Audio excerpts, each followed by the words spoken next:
Buenas tardes a todos. Estamos acá reunidos para el séptimo Ateneo Clínico de la SAN. Hoy vamos el grupo que nos toca presentar es el grupo de trabajo SAN Joven. La idea es discutir y hablar sobre este tema respecto de la actualización en cuanto al aporte de calcio en pacientes posmenopáusicas con osteoporosis. Bueno, mi nombre es Natalia Gessi. Voy a estar moderando y coordinando un poco el flujo del Ateneo. Como presentadoras va a estar la licenciada Verónica Acevedo y la doctora Lucía Mangas. Bueno, las presentadoras no tienen ningún conflicto de interés. Bueno, un poco, muchos me conocen, pero yo soy médica especialista en clínica y nutrición. Estoy coordinando este grupo de trabajo, también el grupo de trabajo de soporte nutricional de la sociedad. Soy médica, me desempeño en la división nutrición del Hospital de Clínicas, en el ambiente público y privado, en el Sanatorio Anchorena, en NutriHome, en seguimiento de pacientes internados y ambulatorios.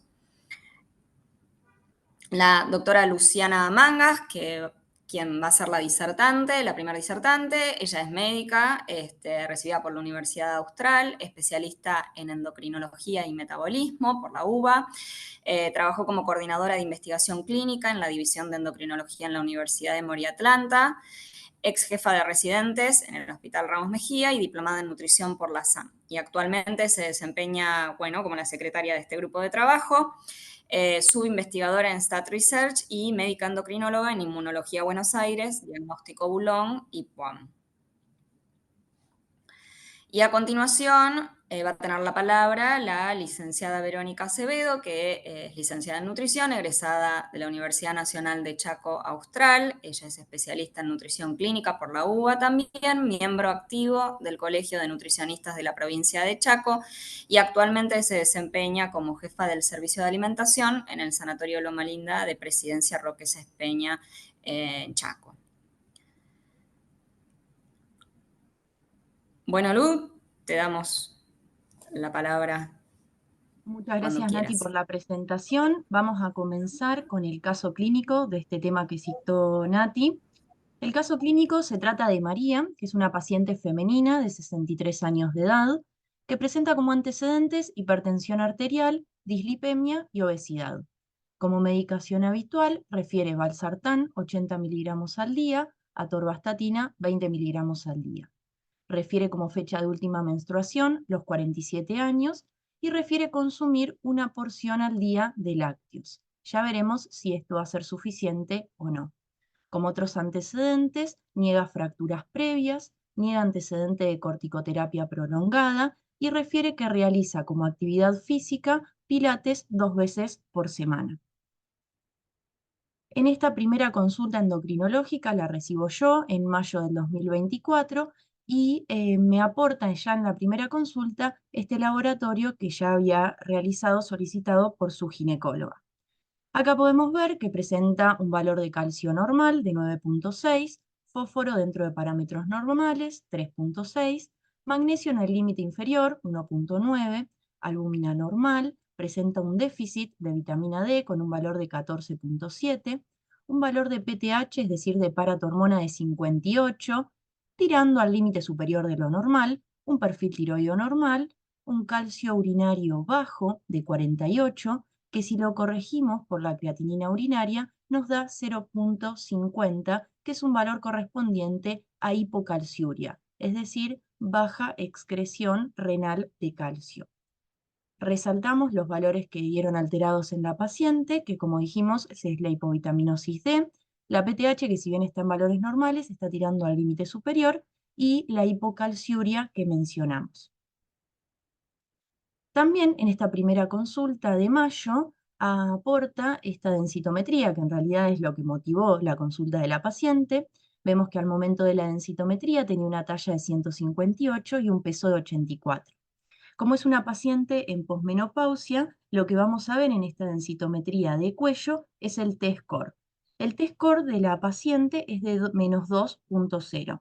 y en cadera total tiene un T-score de menos 1.1. ¿Esto qué significa? Que está en valores de osteopenia. Y por eso el puntito que representa a la paciente lo vemos aquí en el carril amarillo y no cayó en el rojo de osteoporosis. Repasando, el T-score es el que se evalúa en pacientes en posmenopausia, como nuestra paciente, y en valores inferiores, es decir, por debajo de menos 2.5, estamos hablando de osteoporosis. Por eso en esta densitometría lo que vemos es osteopenia. Pasamos ahora a la densitometría de columna, en la que vemos que de L1 a L4 presenta un T-score de menos 3.3. Como dijimos, este valor, al ser inferior a menos 2.5, es un valor correspondiente a osteoporosis y por eso ya lo vemos acá en el gráfico dentro de lo rojo. ¿Cómo interpretamos este caso clínico? Como un caso de osteoporosis en la posmenopausia. Y lo primero que nos preguntamos es si requiere o no tratamiento, que es lo que vamos a tratar de responder en el resto del Ateneo. Y si requiere tratamiento, bueno, ¿por dónde comenzamos? ¿Qué es lo primero que debemos hacer ante este caso clínico? Acá les presento un bonus track que está fuera de la agenda, pero nos parecía importante repasar un poquito el metabolismo del calcio en el organismo. Y lo más importante que debemos saber es que si nosotros tenemos una ingesta al día de 1000 miligramos de calcio, repito, 1000 miligramos de calcio, vamos a terminar ese día con un balance neutro. Es decir, que lo que ingresa a nuestro organismo va a ser exactamente igual a lo que egrese de nuestro organismo, partiendo, repito, de una ingesta de 1000 miligramos. Lo primero que ocurre cuando consumimos un lácteo, en este caso, como pusimos en la foto, un vaso de leche, es que se va a absorber a nivel del tubo digestivo. Donde se absorbe principalmente el calcio es en duodeno y en la parte proximal del yeyuno, pero principalmente en duodeno. Y la absorción de calcio puede ser pasiva o activa. Pasiva es a favor de gradiente. Si hay muy poco adentro y mucho afuera, se va a absorber mucho, ¿sí? Si adentro hay mucho, quizás no se absorbe tanto. Y pasivo no requiere ATP, no requiere energía. Y el transporte activo para la absorción de este calcio a nivel del tubo digestivo es el que depende de la famosa vitamina D. Veamos que si consumimos al día 1000 miligramos, vamos a terminar excretando por materia fecal 825 miligramos, es decir, que absorbemos relativamente poco. Si bien en estos números parece poco, la regulación del metabolismo fosfocálcico está preferentemente regulada a nivel del tubo digestivo. Importa mucho que esta absorción se lleve a cabo. Una vez que absorbemos ese calcio, que la diferencia entre 1000 y 825 es 175, se va a mezclar con una producción endógena de la bilis de aproximadamente 200 miligramos al día, y eso es lo que vamos a tener en nuestro organismo, que se va a ir intercambiando a lo largo del día con el hueso en una dosis de 500 miligramos. Es un vaivén, esto también es neutro. ¿Y por dónde se termina eliminando el calcio? Por eliminación renal. También la eliminación renal se lleva a cabo de manera pasiva o activa. Principalmente en los túbulos proximales es donde se da la eliminación renal de calcio, pero en los túbulos distales es donde se termina de definir porque es donde actúa la PTH, es decir, la paratormona.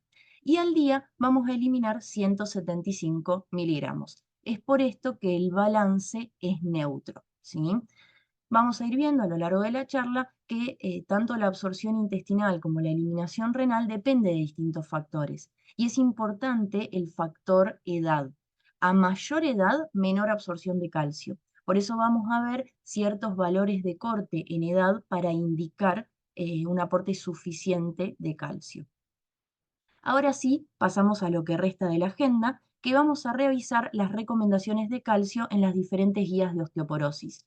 Y también lo que hicimos fue ver qué bibliografía estas guías citaban como evidencia bibliográfica para tales indicaciones de calcio. Así que vamos a ir viendo estos dos ítems al mismo tiempo. Empezamos bien lejos de nuestro país con una población bastante distinta a la nuestra. Comenzamos por Taiwán con esta guía de práctica clínica publicada en el año 2022 y ellos recomiendan para mujeres en posmenopausia un aporte diario de calcio de 1200 miligramos. Y en hombres con osteoporosis mayores de 50 años recomiendan una dosis diaria de calcio de 1000 miligramos. ellos señalan que el aporte suficiente de calcio y de vitamina D reduce el riesgo de fractura.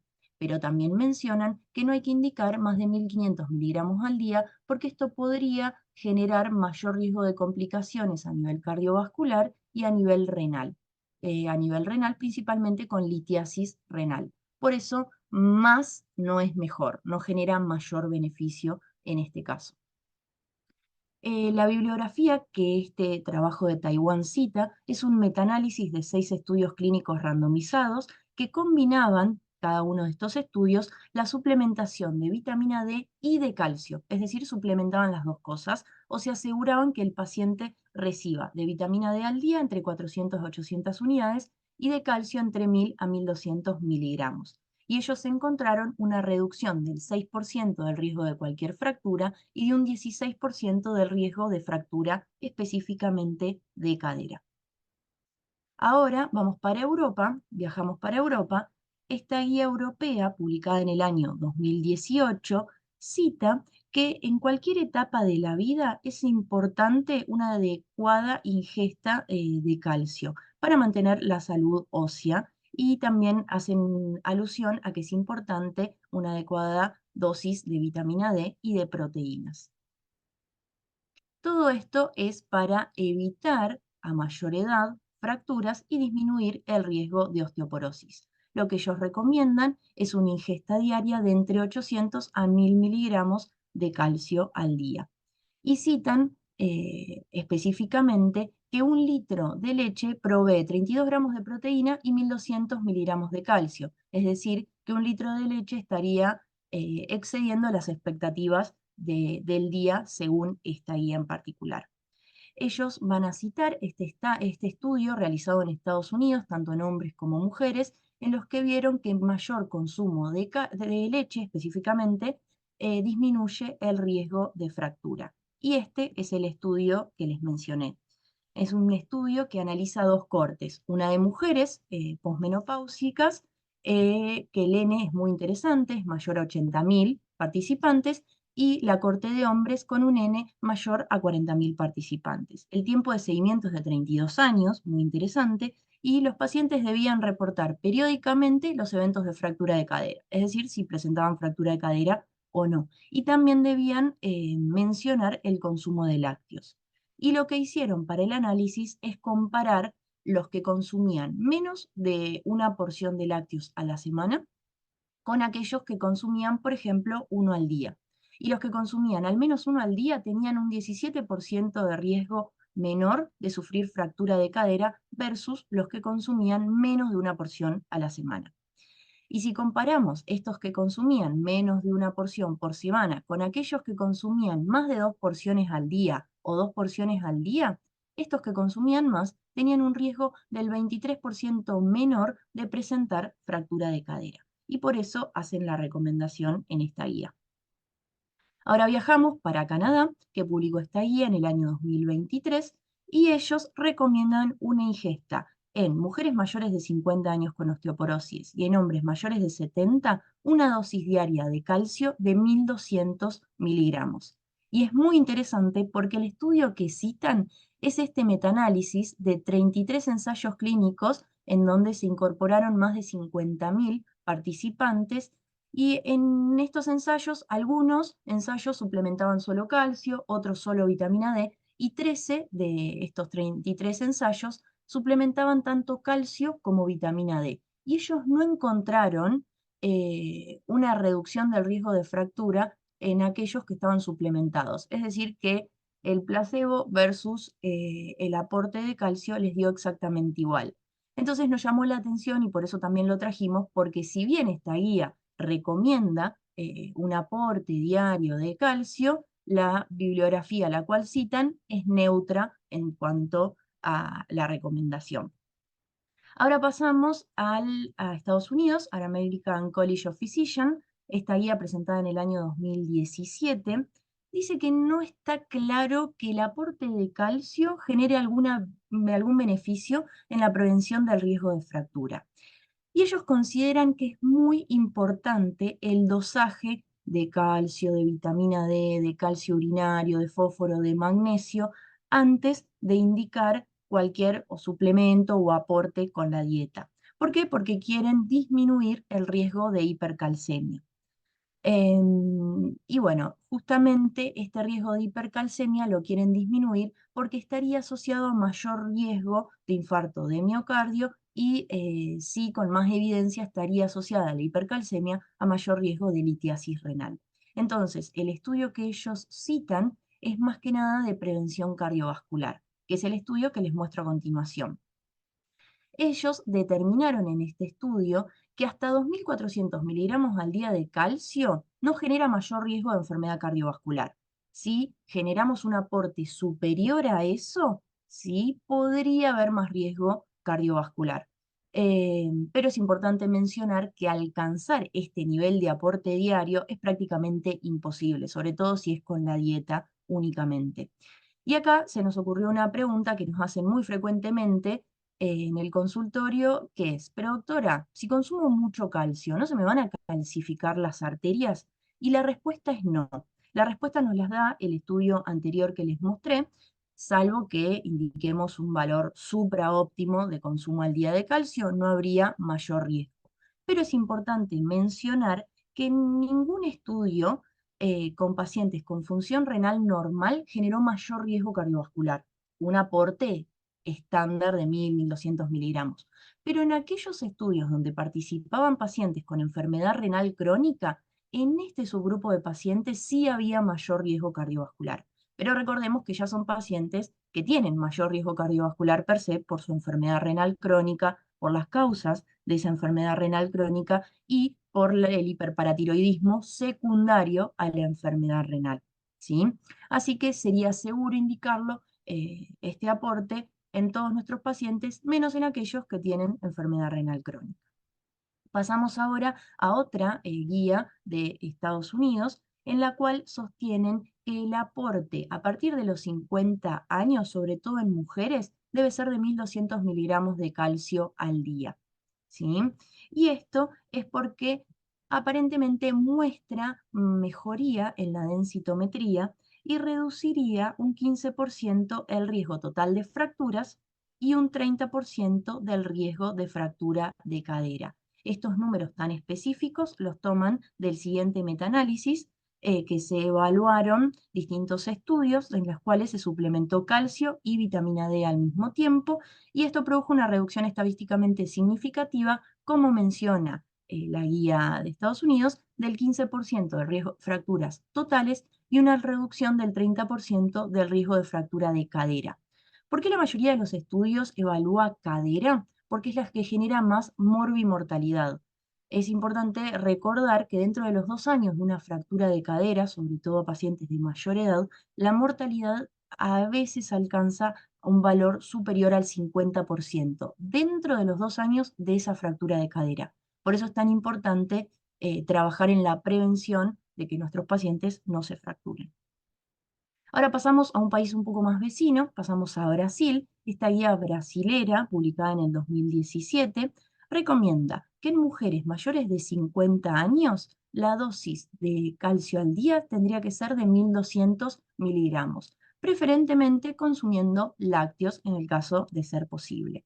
Y ellos lo que citan es este estudio de 14 expertos que revisaron la evidencia disponible hasta el año 2010 y recomendaron que para mayores de 50 años la ingesta diaria de calcio debe ser de 1.200 miligramos, como lo señalo acá con el cursor. Pasamos finalmente a nuestro país, la Guía Argentina para el Diagnóstico, la Prevención y el Tratamiento de la Osteoporosis, publicada en el año 2015, como dije, en nuestro país, recomienda un suplemento de 1.200 miligramos de calcio al día en mayores de 50 años.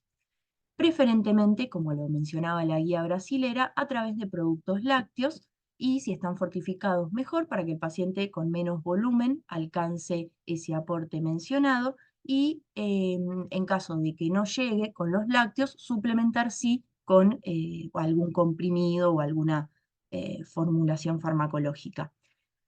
Sin embargo, acá abajo les menciono que el grado de evidencia que tiene esta recomendación es baja, es grado D. ¿sí?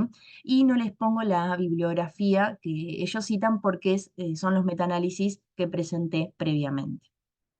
Entonces, a modo de resumen, la guía de Taiwán recomienda un aporte diario de 1.200 miligramos. Ellos citan un metaanálisis en donde evidenciaron disminución del riesgo de fractura total y disminución específicamente del riesgo de fractura de cadera. La guía europea recomienda un aporte diario de entre 800 a 1.000 miligramos. Ellos citan estas cortes prospectivas que les mencioné, en donde se evidenció una disminución del riesgo de fractura de cadera. La guía de Canadá recomienda 1.200 miligramos al día de calcio, citando un metaanálisis en el cual no se encontró ningún beneficio en cuanto al aporte de calcio, que era lo que nos había llamado la atención. La primera guía de Estados Unidos que les mencioné era más que nada de seguridad cardiovascular y ellos dicen que no hay que aportar más de 2.400 miligramos al día de calcio, citando el metaanálisis que les mencioné de seguridad cardiovascular. La segunda guía de Estados Unidos recomienda una ingesta diaria de calcio de 1.200 miligramos, citan un metaanálisis en donde se evidenció una reducción del riesgo de fractura total y una disminución del riesgo de fractura de cadera. La guía de Brasil indica un aporte diario de calcio de 1.200 miligramos, al igual que la guía argentina. La guía de Brasil se basa en la revisión de expertos, de la cual charlamos, y la guía argentina se basa en los metaanálisis citados previamente en Estados Unidos y el de Taiwán. Entonces, tenemos una paciente, tenemos a María, con una osteoporosis en la posmenopausia, y nos volvemos a preguntar, ¿requiere tratamiento? Con toda la evidencia que mencionamos hasta acá, la respuesta más probable o más cercana a la realidad sería sí. Y entonces, ¿por dónde comenzamos? ¿Qué hacemos con María, que todavía la tenemos en el consultorio y queremos empezar a tratarla para mejorar esa densitometría y para optimizar ese metabolismo fosfocálcico? Y acá es cuando le doy la palabra a la nutricionista del grupo para ver cómo nos puede ayudar con este caso clínico. Muy buenas tardes a todos los participantes. Sean todos muy bienvenidos a este Ateneo. Muchas gracias a Nati por la tan cálida presentación y muchas gracias Lu por el pase de la palabra. Siguiendo un poquito la continuidad de esta presentación, a continuación la intención es ejemplificar de qué manera podríamos llegar a cubrir esos requerimientos diarios de calcio que hoy propone la bibliografía. La realidad es que la intención de los ejemplos que vamos a presentar posteriormente es un poco transmitir que a través de alimentos reales, alimentos nutritivos, alimentos muy biodisponibles a lo largo y a lo ancho del país, podemos cubrir tranquilamente nuestros requerimientos. Y no queda en una cuestión abstracta esto de los 1.000, 1.100, 1.200 miligramos día. Pasamos a la siguiente, Lu, por favor.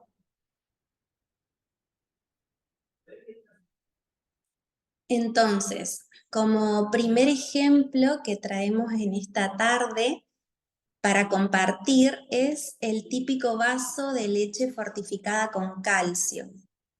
Como muestra en la imagen, necesitamos 4 vasos de leche fortificada con calcio para cubrir 1.260 miligramos. Y un poco este ejemplo traemos para demostrar que no hay que subestimar el hecho de, porque consumo leche con calcio, quizás con un vasito ya cubro mis necesidades. Pues no. Necesitamos 4 vasos al día, ya sea consumiendo en leche como tal o en preparaciones, pero 4 para cubrir mis requerimientos. O bien puede ocurrir que no queremos consumir leche y de pronto quisiéramos consumir yogur suplementado con calcio. Bueno, en tal caso necesitaríamos 2 potecitos y agregar de pronto también, si quisiera, 2 cucharadas soperas de queso rallado entero que también tiene un excelente aporte de calcio en poca cantidad, para hacer un total de 1425 miligramos de calcio día. Siguiente, Lu, por favor. O bien puede ocurrir que no quiero yogur, no quiero leche, no quiero quesos. Bueno, tengo también la opción de la ricota, que necesito consumir una taza grande de ricota y sumar 20 unidades de almendra para poder incorporar 1168 miligramos de calcio. Cabe aclarar que estas combinaciones están a modo de ejemplo. No significa que tiene que ser cumplida estrictamente estas combinaciones. O puede ocurrir que de pronto quiero incorporar sardina. Bueno, está muy bien. Necesito entonces 2 latas chicas de sardina y agregar un huevo para sumar 1260 miligramos de calcio durante el día. Siguiente, por favor. También hoy por hoy en la comunidad actual sabemos que hay personas que no consumen ningún tipo de lácteos y derivados, ya sea por una cuestión de intolerancia a la lactosa, por una cuestión de veganismo u otras.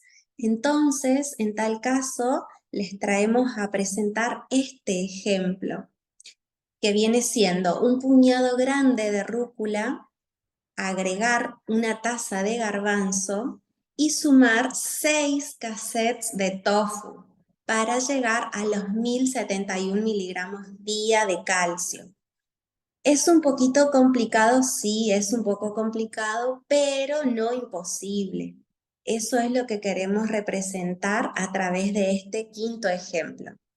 Y como último ejemplo que traemos en esta tarde es el típico cassette de queso por salud, que necesitamos 2 cassettes y agregar 4 cucharadas soperas de leche en polvo descremada para cubrir mis requerimientos de calcio día, llegando a 1176 miligramos en el caso de seguir estas cantidades.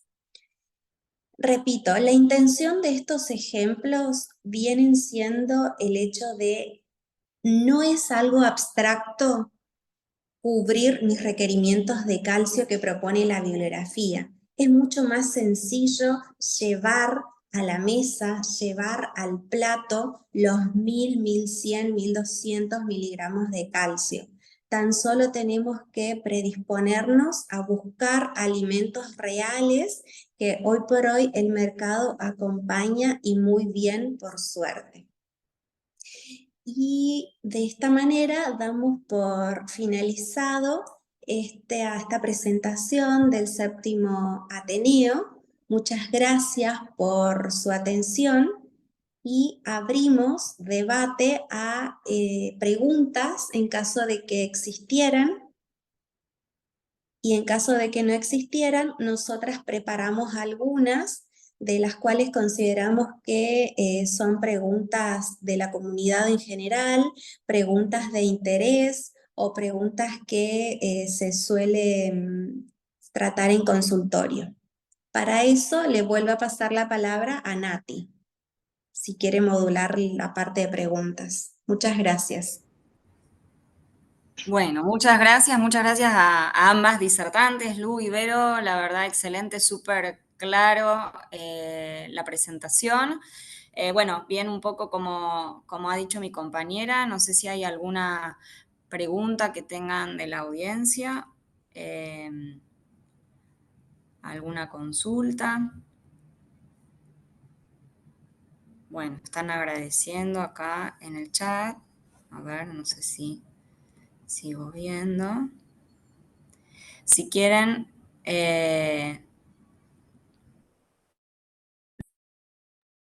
Si te parece, Lucy, Nati, si tenés como sí. para algunas Empezamos con preguntas. algunas preguntas nuestras que se nos ocurrieron para que dejemos a la audiencia pensar un ratito, a ver si se les ocurre alguna. Eh,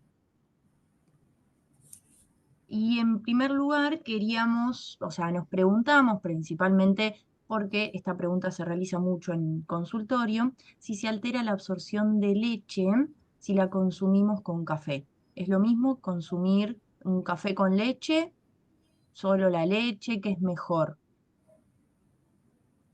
No sé si Vero querés empezar a responder esta pregunta, si no la voy Sí, respondiendo yo. dale, gracias, gracias Lu.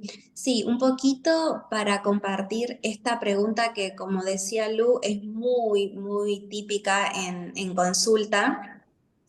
Lo que solemos responder es que si el consumo no es elevado, no es tan significativo, ¿a qué llamamos tan elevado o tan significativo? Más de 4 tazas por día, tanto de té como de café.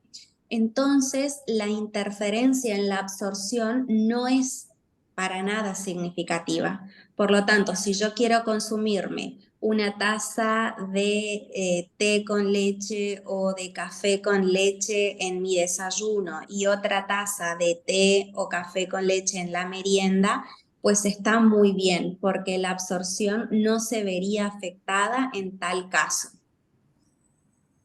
Perfecto, Vero. Y agregar, repasando también lo que vimos en el bonus track de la fisiopatología, es que el intestino es sumamente inteligente y está muy bien regulado para la absorción de calcio. Entonces, probablemente si ese paciente se toma un café con leche, pero hace 2 semanas que no consumía lácteos, probablemente esa leche se absorba muy bien. ¿Por qué? Porque hay alta demanda y ante ese aporte, el intestino va a hacer todo lo posible, ese duodeno va a poner todos sus canales para que se absorba el calcio, eh, porque está en déficit, está en balance negativo, ¿sí? Entonces también va a depender de muchísimos otros factores, principalmente la ingesta y la necesidad de ese paciente en particular para, para con el calcio. Imaginemos que es un paciente con enfermedad celíaca y ahí sí, capaz que entre el café, la enfermedad celíaca que no esté tratada y que le genere mala absorción, ahí por ahí sí no se va a absorber tan bien. Es como que no es el único factor el café a tener en cuenta, sino el paciente en general. Pero sí, un consumo moderado diario de café no alteraría mayormente la absorción. Si el café tiene otro mecanismo a nivel del metabolismo fosfocálcico, es que también estimula a nivel renal la eliminación de calcio. Entonces, por un lado, no absorbe tanto el intestino, por el otro lado hay mayor eliminación renal. Pero como dijo Vero, esto es con consumo excesivo de café, no se da con 2 tazas de café al día. No sé, Nati, si hay alguna pregunta en el chat. Sí, acá, bueno, han estado agradeciendo, muy clara la presentación y esperen que me subo más arriba. Bueno, acá Vanina comenta, hola, por lo que tengo revisado no existe evidencia fuerte de vitamina K2. ¿Qué opinan ustedes en cuanto a mejorar la absorción de calcio? También, bueno, No, si querés esa la respondo yo, Nati. Y mm, hasta ahora no, es un tema que se revisa mucho, sobre todo en la Sociedad Argentina de Endocrino o en la Sociedad Argentina de Osteoporosis. Es un tema que está en revisión porque está muy de moda la vitamina K, pero no habría mayor beneficio con aporte de vitamina K para la absorción de calcio y tampoco sería tratamiento de la osteoporosis, porque en algún momento también se ha mencionado, pero no habría suficiente evidencia científica hoy en día como para recomendar vitamina K en estos pacientes. Quizá el año que viene podemos actualizar esto, pero hasta ahora la respuesta sería no, porque no tenemos un estudio que así lo demuestre, un estudio fuerte, con muchos pacientes, con seguimiento a largo plazo, no, no lo tenemos aún. Así que la respuesta de hoy sería no, no estaría recomendado. bien, perfecto, gracias, Lu. Bueno, después siguiendo más abajo, otra pregunta es, querían consultar sobre la suplementación en niños en caso de que no lleguen a cubrir el requerimiento con la alimentación. Nosotras, bueno, no sé si alguien quiere responder. En general hacemos todo que es atención a pacientes adultos, así que no, al menos en mi particular, yo no veo pacientes pacientes pediátricos, pero en principio, bueno, lo ideal es intentar de llegar al requerimiento a partir de la alimentación y tratando de buscar los ejemplos, y en el caso que sea necesario, obviamente, evaluar una estrategia de reposición a través de fármacos, de la medicación. No sé, Lucy, vos opinás Sí, diferente. yo tampoco soy pediatra, pero me animaría a decir que hoy en día, si no se llega al aporte diario recomendado. En adolescentes es mucho mayor la recomendación. Nosotros acá hablamos en mujeres en posmenopausia, pero en adolescentes también es importante por el periodo de crecimiento. El beneficio de los adolescentes es que absorben muy bien el calcio, entonces quizás con un consumo menor llegan a una mayor absorción que quizás lo que lo hace alguien de 70 años. Entonces, en ese sentido, la tiene más fácil el niño en crecimiento o el adolescente. Y si no, me imagino, no soy pediatra de nuevo, pero hay formulaciones muy amigables en forma de gomitas que son ricas, que tienen un buen aporte de 250 miligramos cada gomita. Entonces me imagino que un pediatra podría llegar a recomendar esa formulación más amigable, más rica, mejor tolerada y que en definitiva parece una golosina más que una medicación. Así que quizás suplementar con algunas de estas formulaciones nuevas podría ser una opción también. Bueno, y gracias, Lu. Y otra de las preguntas, ¿cómo es la biodisponibilidad del calcio vegetal? Creo, entiendo yo esto refiriéndose un poco a, en cuanto a la recomendación del aporte y de la ingesta de calcio contenida en algunos alimentos, ¿no? En algunos alimentos vegetales y... Ay, esperen que me En- olvidé. Sí, interpreto lo mismo, Nati, que quizás va un poco orientado a eso, lo que vos acabas de nombrar la pregunta. Mira, yo considero, Preguntaba, perdón, chicas, preguntaba por la espinaca y los oxalatos, por ejemplo. Perfecto, sí. Excelente mira, pregunta. hola Diego, ¿cómo estás? ¿Todo en orden? Todo Mi- muy bien, muy lindo el Ateneo, chicas, las felicito.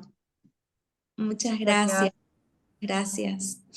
Mira, tengo particularmente entendido que la biodisponibilidad del calcio vegetal se ve muy favorecido con alimentos fermentados, como el tempe, chucrut, kéfir. No sé si responde un poco a lo que va orientada tu pregunta.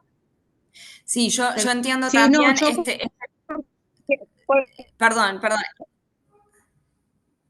sí considerar, no sé si se corta el audio, sí considerar esta por ahí interacción en algunos alimentos que son ricos en oxalatos y eso puede disminuir la biodisponibilidad de espinaca, algunos cereales o frutas que tengan oxalato, tal vez sí considerar que ahí, bueno, si uno se va guiando por las etiquetas y ve la cantidad de gramos, la cantidad de calcio que aporta, pero considerar que, bueno, ahí tal vez la absorción no vaya a ser de lo más favorecida. Sí, obviamente hay vegetales que sí, tal cual, como dice Vero, pero sí hay que tener en cuenta eso también.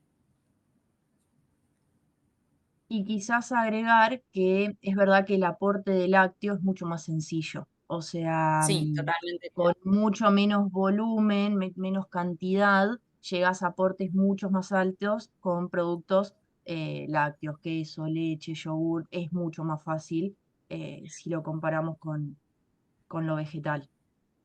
Sí, de hecho, bueno, esa es la idea de tener este grupo de alimentos que es justamente fuente de calcio. La idea es que todo aquello que salga fuera de la incorporación del grupo de lácteos va a haber un riesgo de entrar en alguna enfermedad por deficiencia. O sea, y hay que supervisar muy bien el resto de la ingesta, sobre todo particularmente atento, como mostramos en el ejemplo, que pacientes con intolerancia o que tienen veganismo no van a utilizar este grupo de alimentos, pero sabemos que al ser fuente siempre hay que estar un poco más, si bien se puede lograr la ingesta, pero tener en cuenta con qué tipo de alimentos y cantidades. Exacto, por ahí acá sí utilizar este valor de laboratorio que tenemos, que no es tan cómodo de juntar, que es la orina de 24 horas para ver la excreción diaria de calcio, porque si indicamos un plan alimentario en un paciente y queremos evaluar cómo responde, le podemos pedir tranquilamente el calcio en orina y si es bajito, bueno, esa indicación fue subóptima y deberíamos modificarlo o pensar en algún suplemento, como mencionábamos, alguna pastilla de calcio o alguna otra formulación de calcio.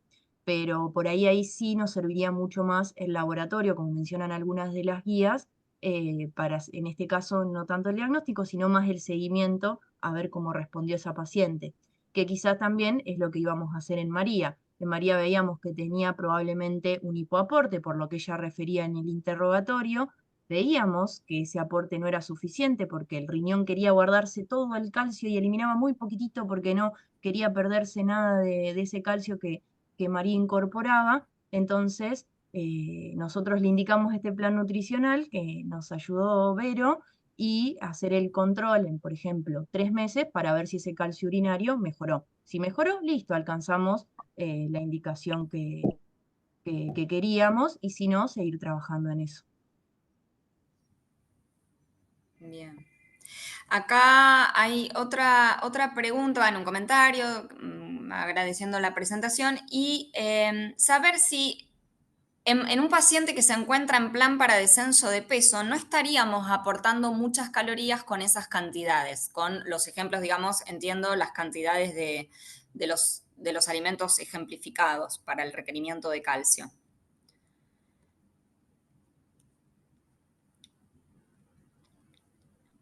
No sé ¿Cuál sería? si, Vero, si Claro, ¿Cuál creo que es querés más respondo yo. una afirmación más que una pregunta. Ah, era una pregunta. No, entendí que era una No, pregunta, que tal vez en un paciente específicamente con obesidad que necesitamos cubrir el requerimiento de calcio, llevarlo, digamos, a esos ejemplos. Por eso la idea un poco es tener en cuenta que hay formas de combinar, uno tiene que tener muy presente, ¿no? Los alimentos, la tabla de composición y evaluar, obviamente esto es, hay alimentos que uno recuerda las cantidades, pero siempre el plan de alimentación tiene que ser individualizado y obviamente que hay que considerar todas las necesidades del paciente en el caso de que tenga alguna indicación particular o que necesite alguna estrategia, en este caso, para el descenso de peso, se buscarán las opciones dentro de lo también, obviamente, de lo adecuado y de las posibilidades del paciente, porque uno puede cubrir con lácteos fortificados, pero muchas veces la accesibilidad a eso tampoco, digamos, hay que considerarlo. Entonces, siempre sí es individualizado. Se buscarán alimentos y opciones con menor valor calórico. Pero bueno, esos eran ejemplos como como, no para individualizar, sino como para generalizar y dar opciones. y Claro, también, además, perdón. Nati, perdón, No, Vero, seguí. no, era un aporte nada más respecto al enunciado que leyó Nati. Ahí también entra mucho en juego la audacia del profesional para adaptar los requerimientos de calcio en base a la patología presente. Tal cual. Y mencionar que no porque un lácteo, que esto también es una pregunta frecuente de consultorio, no porque un lácteo sea descremado va a tener menos cantidad de calcio. Ah, ¿el descremado también? Sí, sí, el descremado también lo puede consumir, tiene la misma cantidad. Obviamente el fortificado va a tener más, pero no es que por ser un lácteo descremado va a tener menos calcio. Eso no es así. Yo Sí. quiero un poquito a colación de lo que comentaba Vero bueno, y de esa pregunta es totalmente con eso uno también pone en relevancia, porque muchos de estos pacientes, como dice Lu, que llegan a la consulta o derivados a un médico endocrinólogo justamente por estas cuestiones que afectan al metabolismo eh, óseo, Y la importancia también de trabajar en equipo, ¿no? De que esos pasos generales o hacer alguna indicación general, cuán importante en este caso, obviamente, que es el trabajo en equipo y en conjunto con el especialista, con las nutricionistas, con las licenciadas, en donde, bueno, se puede adaptar, adecuar y poder llevar, digamos, más a un modo individual justamente estas necesidades.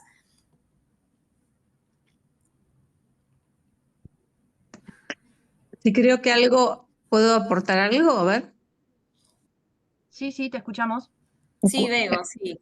No, que hoy en día es muy común que nos encontremos con pacientes que llevan una alimentación basada en plantas, que no quieren consumir lácteos y que hay que tener la precaución que todas esas bebidas que se toman en reemplazo de la leche, como bebida de almendras, bebidas de avena, bueno, etcétera, siempre hay que buscar aquellas que son fortificadas con calcio, porque en esos pacientes es difícil cubrir.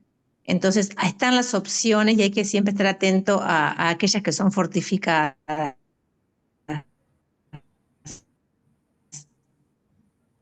Sí, Perfecto, muchas gracias. totalmente.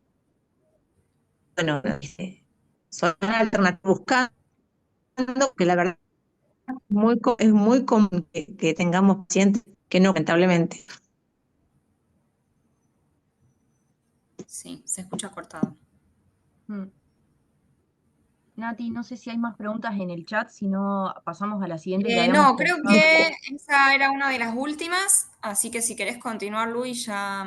Dale, teníamos una cortita acá, que también es una pregunta no tan frecuente, pero que cada tanto suena en el consultorio, si está bien consumir todos los lácteos diarios juntos en la misma comida o es mejor repartirlos a lo largo del día.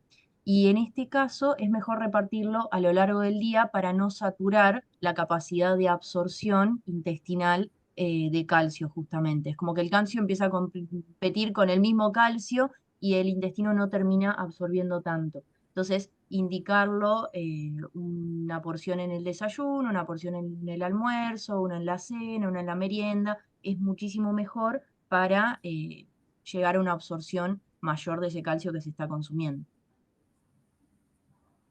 Y después, capaz que...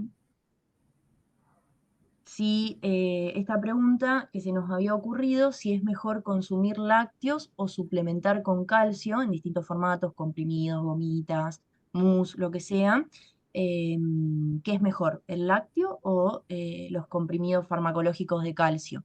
Y en este sentido, algo también lo estuvimos mencionando con las guías que presentamos, el primer objetivo es alcanzar los requerimientos con la alimentación, ¿sí? Con los lácteos o los distintos alimentos que estuvimos viendo que contienen calcio, ese sería como el primer objetivo. Si vemos que no hay forma de alcanzar esos requerimientos ni con los lácteos habituales ni con los fortificados, sí saber que contamos con distintas disposiciones farmacológicas como el carbonato de calcio, el citrato de calcio, adaptado a cada paciente en particular, pero lo mejor sería aporte diario en la dieta. Y si no, el mix. Lo que pueda a través de los lácteos y lo que no puede a través de calcio en comprimidos o alguna otra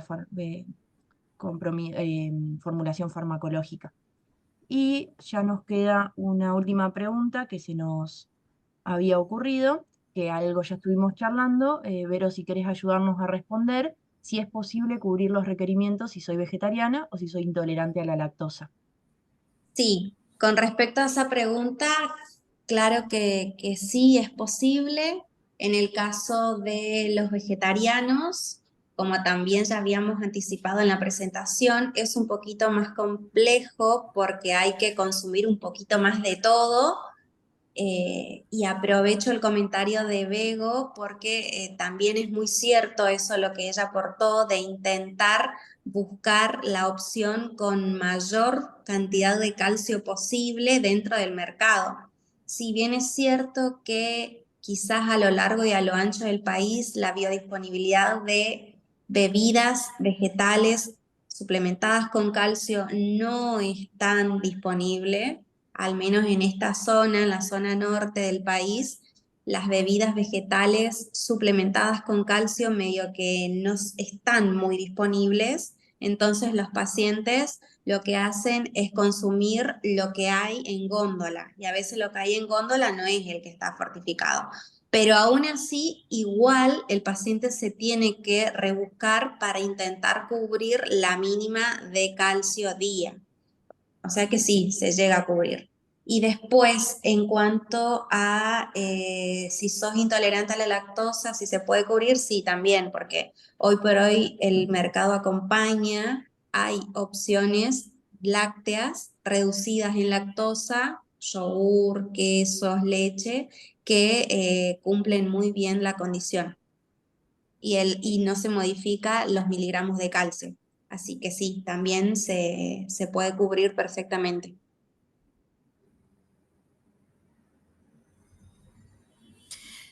Bueno, gracias. No, yo también un poquito, bueno, reforzar este concepto, ¿no? Que siempre tenemos la posibilidad, cuando no se cubre el requerimiento, si queremos optimizar el tratamiento, y obviamente que hay una patología real, que esto uno lo hace con la intención de prevenir o en pacientes que tienen patología ósea, así que, digamos, es algo importante intentar cubrir el objetivo.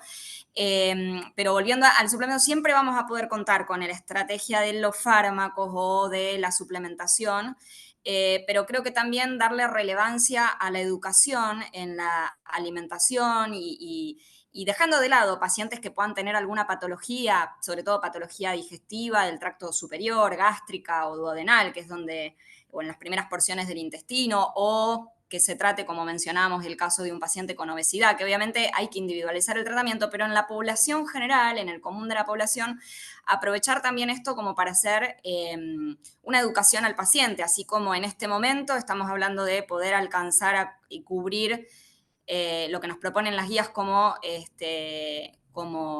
necesidad de este mineral, pero de la misma manera, si tuviéramos que recomendar la incorporación de fibra, o sea, hablar de una alimentación variada y que sea completa y que el individuo pueda sostener a partir de estos alimentos naturales, poder cubrir todas las necesidades. Me parece que también eso es importante para trabajar, porque siempre está la posibilidad y es fácil indicar el fármaco, pero bueno, no olvidarse de hacer esta educación y el trabajo con el paciente, que a veces lleva un poquito más de tiempo, del cual muchas veces en la consulta no se tiene, pero bueno, me parece que es importante rescatar también.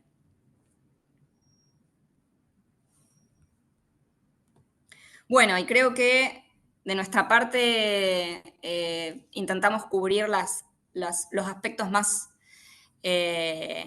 comunes de esta temática. Creo que no tenemos más preguntas del chat, así que podríamos dar por finalizado este séptimo Ateneo. Bueno, muchísimas gracias nuevamente a las disertantes, a la SAM por la participación.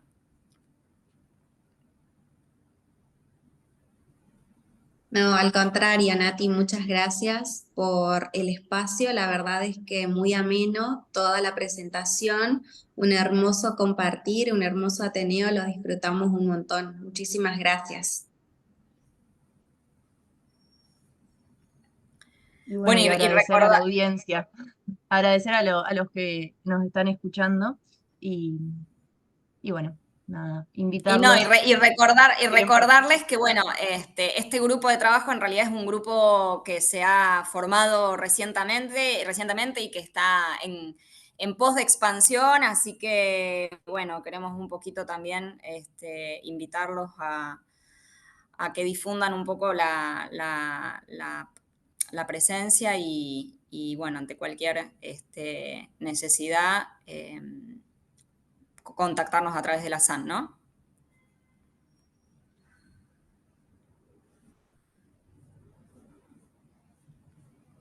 Buenísimo, Nati, todo dicho entonces. Bueno, nos despedimos entonces. Muchas gracias a todos por la presencia. Saludos, que terminen bien la semana. Chao, hasta luego. Buenas noches, que descansen.